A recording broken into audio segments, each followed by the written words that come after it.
358 run করার পরও ভারতীয় দল দ্বিতীয় ওয়ানডে ম্যাচ হেরে গেল বন্ধুরা। মানে একটাবার কল্পনা করো যে আমাদের ফাস্ট বোলিং লাইন আপ কতটা বাজে অবস্থায় পৌঁছে গিয়েছে ভাই, যে 358 রানের হিউজ পরিমাণের একটা রান করার পরও আমাদের এই মহান বোলিং লাইন আপ আজকে আমাদের ম্যাচটা পুরো হারিয়ে দিল। আজকে বিরাট কোহলির সেঞ্চুরি, আজকে ঋতুরাজ গায়কোয়াড়ের সেঞ্চুরি পুরো জলে মিশিয়ে দিল বন্ধুরা আমাদের ফাস্ট বোলাররা। কি ভেবেছিলাম বন্ধুরা, এক ম্যাচ আগেই হয়তো আমরা এই ওয়ানডে সিরিজটা জিতে যাব, আমরা দক্ষিণ আফ্রিকাকে এক প্রকার বদলা নেব, কিন্তু দক্ষিণ আফ্রিকা তাদের ঘরের বাইরে রেকর্ড রান চেস করলো আজকে।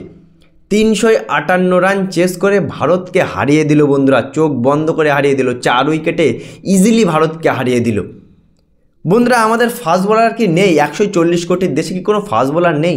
সেই প্রসিদ্ধ কৃষ্ণা যে 8 ওভার 2 বল বোলিং করে 85 রান খায়, হর্ষিত রানা 10 ওভার বোলিং করে 70 রান খায়, কুলদীপ যাদব। আজকে আমাদের বোলিং একটু দেখো যে ভাই ব্যাটসম্যানেরা এত পরিশ্রম করে এত হিউজ পরিমাণে একটা রান দিয়েছে, সেই রানটাও ডিফেন্ড করতে পারলো না।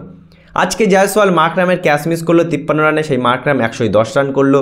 তারপরে বাজে ফিল্ডিং, যেখানে 1 রান হয় না সেখানে রান হয়ে যাচ্ছে, যেখানে বন্ধুরা বাউন্ডারি হওয়ার কথা না সেখানে বাউন্ডারি হয়ে যাচ্ছে, মানে কোনো ফাইটিং স্কিল নেই। এটা কী ম্যাচ হারলাম আমরা?